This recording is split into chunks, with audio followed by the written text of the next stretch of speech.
The Tao of Self-Confidence, Episode 509. Welcome to the Tao of Self-Confidence, where I share stories of amazing women who have discovered their inner journey to self-confidence. Visit our website at thetaoofselfconfidence.com. Your inner journey to self-confidence awaits. Well, hello friend. Welcome to the Tao of Self-Confidence, where I share stories of amazing women who have discovered their inner journey to self-confidence. I'm your host today, Sheena Yap Chan, and today I have a phenomenal lady on the show today. She's a sexologist, and she's also the host of Sex with Dr. Jess podcast, and I'm really excited to have her on to share her story with us today on self-confidence. So without further ado, I'm going to introduce you to Jessica O'Reilly. Jessica, how are you today? Maybe you can fill in a little bit more about yourself to our listeners. Great. Yeah, thanks so much for having me. That's right. I'm a sex and relationship expert. I host a reality show for Playboy TV, and I write books and host a podcast. And I spend most of my time just speaking to groups all around the world, oftentimes entrepreneurs and their spouses, on how to have happier, long-lasting relationships. Thanks for sharing that. And Jessica, what's your cultural background? My mom is Chinese Jamaican and my dad is Irish. So you can imagine, with an Irish Catholic father and a Chinese Jamaican mother, they're just thrilled that I'm a sexologist. Awesome. Well, thanks for sharing that. And what would be your favorite self-confidence quote? You know, my mom, like all Chinese mothers, had all of these pearls of wisdom, we called them growing up. But one of them was, consider the source. And so a lot of our confidence or lack of confidence is derived from the negative feedback or our interpretation of what we see as negative feedback throughout our lives. And so when somebody was mean to me or made fun of me or it said something hurtful, my mom would always say, consider the source. And this is from when I was a really young child. I always understood that oftentimes the things people say or do are a reflection of themselves and not a reflection of you. And so I still hear my mom's voice in my head, too often perhaps, but specifically this quote, consider the source, helps to remind me that when people don't love what you're doing, or when you work in a field like I do that's inherently subversive, you have to remind yourself that sometimes people are angry about something in their own lives, and they may direct that anger or that hate toward you, but it's not always about you. Thanks for sharing that. And I love that quote that your mother mentioned, consider the source, especially, with the topic that you're in, especially as Asian women, it's considered a taboo, to talk about it, not realizing it's a part of who we are, part of human nature. So, it's really great that you're out there, speaking about it. And, having this quote really does help people realize, sometimes it's not you, it's the other person. And when you realize that, we can keep on going. So thanks for sharing that. And in your own words, how do you define self-confidence? I think self-confidence ultimately entails liking yourself, because the more you like yourself, the more you can like what you see in the world and be open to liking others. So yeah, it's just about, feeling that you're valuable. And it doesn't necessarily mean that you always like yourself or that you always like the way you behave. Self-confidence is rather fluid. And so yeah, it's just about liking yourself. Thanks for sharing that. That's a great definition. And Jessica, what was your life like before you discovered self-confidence? Well, that's interesting because I think I've always been confident. I don't think there was a period in my life where I specifically lacked self-confidence, although there are times when I continue to lack self-confidence. I think at times I really exude confidence, and at other times I just can't find it. Because confidence isn't really something you have. It's something that goes up and down. It's fluid. You cultivate it. And I always think about, raising children and how my mom raised me. I was never raised with the kind of North American approach of you can be anything you want to be and you can do anything if you work hard for it. I was certainly told that in some respects I would have to work harder than others as a woman of color. But my mom is a confident person. And again, that doesn't mean that she's always confident. There are areas in which she lacks confidence, I'm sure. I don't want to speak for her. But I think that there's kind of nothing more valuable that you can teach or instill in your children than confidence. Because when you are confident, you are kinder to other people. And even like when we go back to that quote of consider the source, realizing that the source of someone's negativity may not be you, it may be within them. I think it not only helps you to develop self-confidence in yourself and perhaps not be as affected by negative feedback as one might, but it also helps you to cultivate empathy for others. So I think the more confident you are,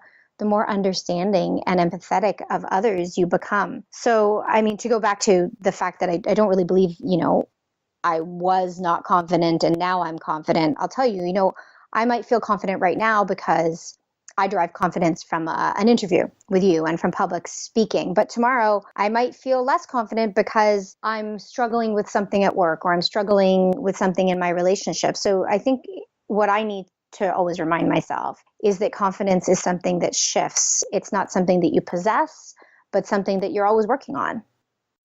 Thanks for sharing that. That makes total sense, especially with confidence. It's like a wave. It just goes up and down. There's no like straight line, right? Like you mentioned, when you're the most confident person, and then the next day you're like, I look so fat in this outfit.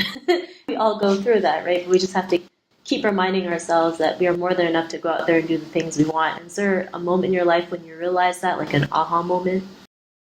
That's interesting. So you just mentioned like body image. And so I think about an aha moment for me around body image involved going to a nude resort. So this couple's resort where I saw naked people, where I saw people of all shapes and sizes having sex. And that was a real awakening for me as a young woman. And as a young woman who was raised to value being skinny, to see people of all different shapes, people who would describe themselves as fat, enjoying their bodies, loving their bodies, enjoying sex was certainly an aha moment for me. And I think that culturally, we maybe aren't as positive about our bodies as we should be. And one thing that I'm trying to do, and like, for instance, is never complain about my body. Even out loud, certainly I don't complain about my body, but also in my head to just like to know that it doesn't matter if there is not enough fat right here or too much fat right there, because that doesn't change who I am and that doesn't change how I live my life. And I always use this 99 rule. What will I care about when I'm 99? And it won't be whether or not I fit into a pair of pants or filled out a shirt or whatever the messaging around, especially Eurocentric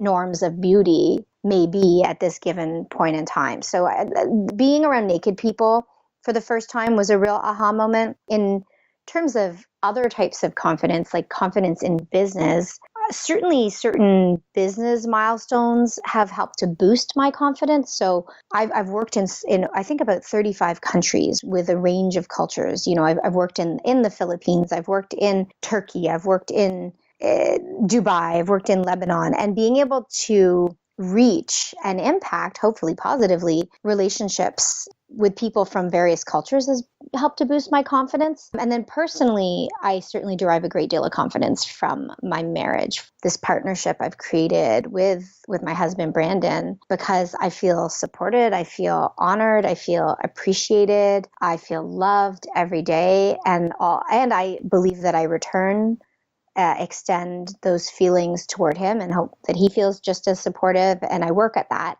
And so all of that boosts my confidence. So, I think about different areas of confidence, and one certainly affects the other. But when you have the foundation in one area and perhaps you're feeling threatened in another, that firmer area can help to hold you up. Thanks for sharing. And I love that story you mentioned about going to the nude beach, because I don't even think I'm confident enough to do that yet. But learning to love your own body, especially, being raised as an Asian woman, most people think Asian women are really just, skinny people, right?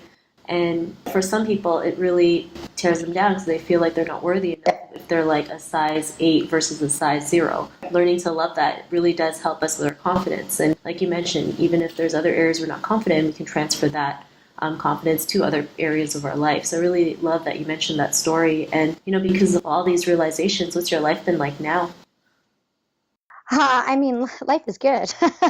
I really have embraced the attitude of gratitude, and I've never really had to work at it. That's the truth. Like, I feel really, really grateful. I know how lucky I am in life. I know how privileged I am in life. And I always think of 3 areas of gratitude and 3 areas of grounding, and that's my health, my relationships, and my security. So security just meaning that, I have food to eat, I have a roof over my head, those things are not threatened. And that's a privilege, which we don't realize as North Americans. And so I think that gratitude is also a part of confidence. And, being able to be aware of my privilege, the way I move throughout the world and the way I'm regarded throughout the world. So life is good, man. That's and every day without exception, I naturally have that feeling and that thought that life is really, really good and I want to savor it. I want to enjoy it. I'm fearful that if I don't show appreciation for it, that, at any moment it could be taken away. And if I look at those three areas, my health, my relationships, and my security, I have, a good control over my security and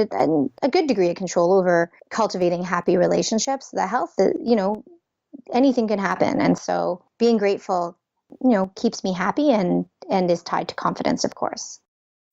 Thanks for sharing that. And I do agree, having the attitude of gratitude does attract the things that you want because we're so grateful of it. It just overflows and it just keeps coming, right? And yeah, it's just amazing. So I'm glad that you mentioned that, especially when it comes to, being grateful for security. Like you mentioned, having a roof over our head or food to eat. In North America, it is just like the basic necessities, but in some countries, that's considered a luxury. So I'm glad that you mentioned that. And Jessica, to the woman who's listening to your episode, she may be in her own journey of self-confidence. What would be that one tip you would give to her? I mean, go easy on yourself. Like, even though I practice gratitude, there's moments where I'm ungrateful. Even though I feel good about myself, there are moments when I feel, stressed and maybe don't like myself as much or feel like I haven't achieved as much as I should have. So be nice to yourself. I think we're all a little too hard on ourselves. We expect too much too quickly. And, you're probably rocking it in your own right. If you're bothering to listen to this, then you're working on yourself. And that's really all we can be doing. So be kind to yourself. And then the more kind you are to yourself, the more kind and empathetic you are toward others. And all of that, I think, intersects very strongly with how you feel about yourself with confidence overall. Thanks for sharing that great tip. And, if our listeners wanted to get to know a little bit more about you and what you do or check out your podcast, is there any links or social media profiles we can connect with? Absolutely. I'm on all social media at Sex with Dr. Jess, and doctor is just DR. I'm on Instagram, Twitter, Facebook, and then the website is sexwithdrjess.com, and the podcast is Sex with Dr. Jess. Awesome. Well, thanks for sharing that. And to our listeners, if you want to connect with Jessica, you can also head on over to the selfconfidence.com and check out her episode. You can check out her show notes and everything else that we've talked about in this episode. And, Jessica, I'm just really excited to have you on today and share your story with us on self-confidence. So thanks again. My pleasure. Thanks so much for having me. Not a problem. It's really great having you on the show. And to our listeners, be on the lookout for another new episode of another amazing woman's journey to self-confidence. And we'll talk to you soon. Bye for now. Thank you for tuning in to another amazing episode of The Tao of Self-Confidence. Please subscribe to the show on Apple Podcasts or Spotify to get your daily boost of confidence.